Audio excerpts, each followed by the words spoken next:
Hey everybody, Eagle Run 23. Welcome to the 5th day of the AR-15, brought to you by Bear Creek. So today is actually not a caliber, it's more of a chambering, and that is the 223 Wild. Most of you watching this are pretty familiar with what the 223 Wild is, but let's just be friendly here to some of our new shooters who may not understand some of the differences between 5.56 and 223. A couple things to get out of the way here. In general, these two are the same dimensions, and the difference mostly has to do with how the guns are chambered. This is also a video where I am going to have a lot of people in the comments. If I say one thing even just a little bit wrong, there's going to be some people in the comments. So make sure you scroll down to the comments and see what I said incorrectly here.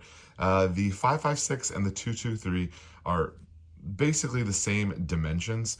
What we see as a difference is something that's in the chambering. And there's a spot in the chamber. Now I don't have, this is an 8.6 blackout case gauge. I don't have one of these slotted ones for 223, 5.56, or 223 Wild for that matter.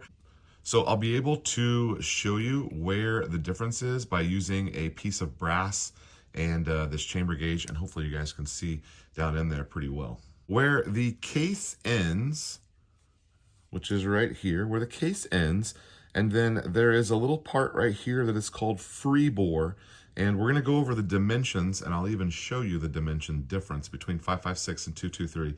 And then between where the case ends, the free bore, and then where it would start the rifling. So the 5.56 requires a little bit more forgiveness in that free bore area. That's what leaves a little bit to be desired sometimes with 5.56 and accuracy. Technically speaking, a 223 in a 223 chamber will be more accurate than a 5.56 in a 5.56 chamber if all other things are the same. You could load the same powder, same bullet, and you would potentially see, maybe a really good shooter would be able to see some accuracy differences in between those two. Now, for most of us, this is not something that we really need to be concerned about. If you're shooting for accuracy, you're probably not going to grab a 5.56 and an AR-15. You are capable of getting some really good groups. I have several AR-15s in these calibers that do really well. Of course, there are other things and a whole nother level out there. So a guy with the last name Wild came up with this chamber, and this is a situation to where he took a 223 and a 5.56. He notices the differences in the free bore, and he basically splits the difference. And that is essentially what a 223 Wild is. And what that allows us to do is that allows us to shoot either a 5.56 or a 223 equally as well out of this 223 Wild chamber. Now, you can shoot 223 in either one of the barrels, but it's not recommended that you shoot 5.56 out of a 223 chambered barrel due to the pressure differences that the 5.56 could be loaded to. It really just depends on the ammo. The chambering is known for the accuracy potential, we'll say, with that kind of unique design. But we're talking about a tighter chamber and the throat design. Free bore is another word that's thrown in there. Throat and free bore are could be used interchangeably. So the 223 Wild chamber is the one that is chosen most by competitive shooters, and it is also the barrel that I recommend on my channel for the average guy.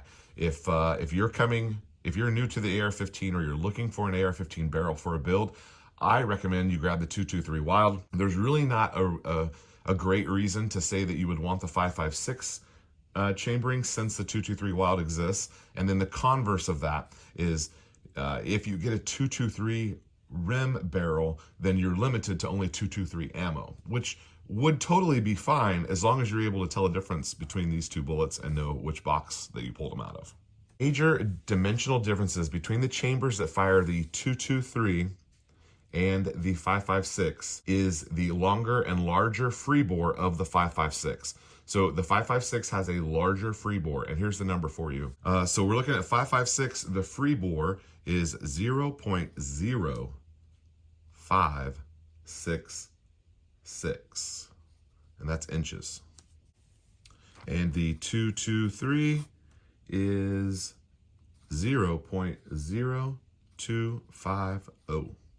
The 223 Wild is falling in between those two, and that free bore is the short, smooth section at the end of the case mouth before the rifling or the lands and grooves begin. So it's real small. We're talking about a very small little piece here.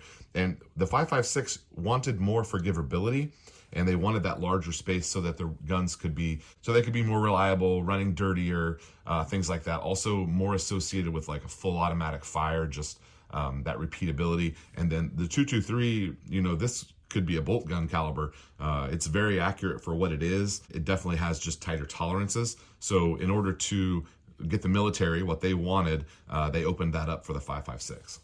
So that brings us back to our point. For most of us, the 223 Wild is the way to go.